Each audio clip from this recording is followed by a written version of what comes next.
Carrie Underwood never called this Lady A song stupid, at least not as far as we can tell. So when I sing pure and sweet American honey. But she did pass on a song that would end up becoming a #1 hit for the trio and help them win a Grammy. Why? Billy Dukes is here to explain. Had Carrie cut this song, it would have likely made her Play On album and been a perfect fit among tracks like Mama Song and Temporary Home, maybe too perfect of a fit. It's not official, but Underwood's third studio album was full of sweetness, so she dropped American Honey and let Lady A take it.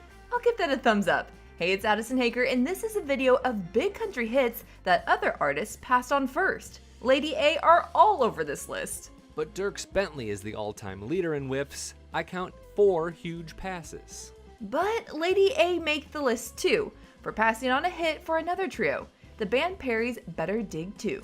'Cause I'll go to heaven or I'll go to hell before I'll see you with someone. Let's be honest, that song was not a fit for Charles, Dave, and Hillary. The right team got it. They had to fight for a song that would eventually become #1 in 2013. Another huge hit maker had Downtown on hold. I don't know why you don't take me downtown like you got anywhere better to be. During an interview with radio station WYCD, Hillary said that Miranda Lambert very selflessly let them have it, and they're grateful. Country stars are so generous sometimes, like Little Big Town. Right. They had American Kids locked down, but just gave it up to Kenny Chesney. It's like wearing somebody else's shoes. It really is. It didn't fit, you know? Yeah, like we even kind of worked on it in the studio. We were kind of in the process of trying to figure that out with the song, and it at that point just wasn't feeling right. And It's perfect for And Kenny. we had heard that Kenny really wanted that song, and I think as soon as we heard that, we could envision him singing like, it. And we're like, that sounds that like feels him. like a Kenny Chesney song, you know? So, Interesting. and some people would say, well, y'all are stupid for doing that. But I don't know. We just follow our gut on things like that. It was interesting to watch it fly up the charts, though. And, and then we were like, What do we do? crap. We're going to come back to Little Big Town in a moment because there are 2 other songs they had on hold and lost that, had they cut them, would have changed the course of country music history. Billy, are we counting songs that were recorded by an artist but made a bigger hit by another artist? Yeah, I think let's mention them. Before Garth Brooks cut Friends in Low Places, Mark Chestnut took a whack at it. 'Cause I got friends in low places. Billy Currington's signature song is Good Directions. But Luke Bryan wrote and recorded it first. She had Hollywood written on her license plate. Of course, everyone knows that long before Chris Stapleton recorded Tennessee Whiskey, George Jones and Johnny Paycheck did it first. But you know who passed on it? George Strait.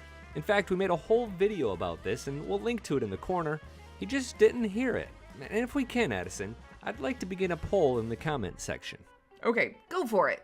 A lot of people will defend Johnny Paycheck and George Jones's versions of this song to the death, so I'll ask you now, who did it best? Just drop a name, and while you're down there in the details, hit that subscribe button for more great country music news, analysis, interviews, and lists.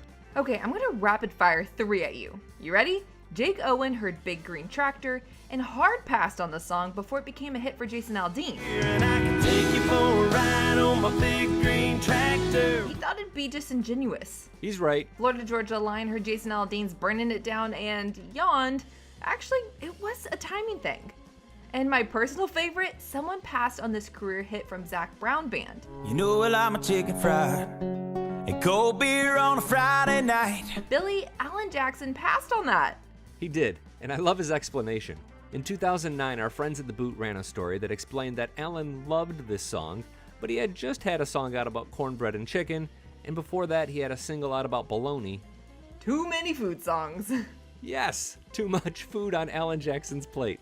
By the way, there could be a whole video about this song in particular because it almost got Zach blackballed out in Nashville before he was even allowed in. Not today, Billy. I'll let you have that another day. Tell me who called Carrie Underwood stupid. Okay, we said that someone called her song stupid, and I'm going to admit that I'm a little skeptical because I've seen it reported in 3 different places, including Taste of Country. but it sounds a little like an echo chamber and the original source isn't clear. I can tell you with certainty that as she was pursuing a solo career, Hillary Scott was offered Jesus Take the Wheel, but then her offer was rescinded. Jesus, take the wheel, take it from my hands. She's not the one who used the S word though. Nope, Billy's dancing around it, but Sarah Evans is rumored to have said it was stupid and passed. Right. Sarah is known to share an opinion, but I'll also point out that in 2015, Sarah praised this song after a radio consultant called Women, Tomatoes, and the Salad, a comment that somehow seems even dumber today than it did then. Another all-time great 21st century song that almost went to another artist is, well, we're just going to have to let Little Big Town talk again because they got stories. The first one that comes to mind was back, I don't know, what year was it when Leave the Pieces. Leave the Pieces. From The Wreckers. The Wreckers. And it went #1, but we had cut that 3 There's another times one, too. probably, and we wanted it to be a single.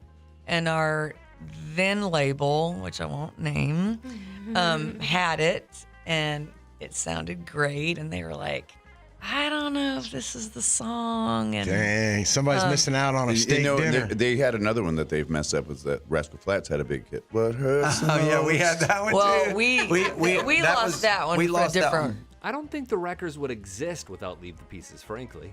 At this point, we should mention that the list of songs other artists passed on is not complete. Oh gosh, no, this is just the newest and most interesting songs. Plus, it's going to get bigger as Dierks Bentley keeps recording country music. Yeah, I count 4 of them, including Whiskey Lullaby because, per the boot, he just didn't hear it as a duet. In fairness, the Chicks also had a hold on this song and then dropped it. Drink a Beer is another song that Dierks passed on. So I'm gonna sit right here on the edge of this pier. I think that song found the right person though, which is true for number 3 as well. Lee Bryce won some major hardware with this song, I Drive Your Truck, and it could have been a Dierks Bentley song. I roll every window down and I'm burning. And finally, Watching Airplanes by Gary Allan could have been Watching Airplanes by Dierks Bentley, which would have been appropriate because Dierks flies airplanes. I'm just sitting out here watching airplanes. Ooh, I'd pay to hear the Chicks sing Whiskey Lullaby. That would be so good. But alas. Thanks for hanging out with me, Billy. Tap subscribe on your way out and let us know who we missed in the comment section. I'm Addison Hager for Taste of Country. Thanks for watching.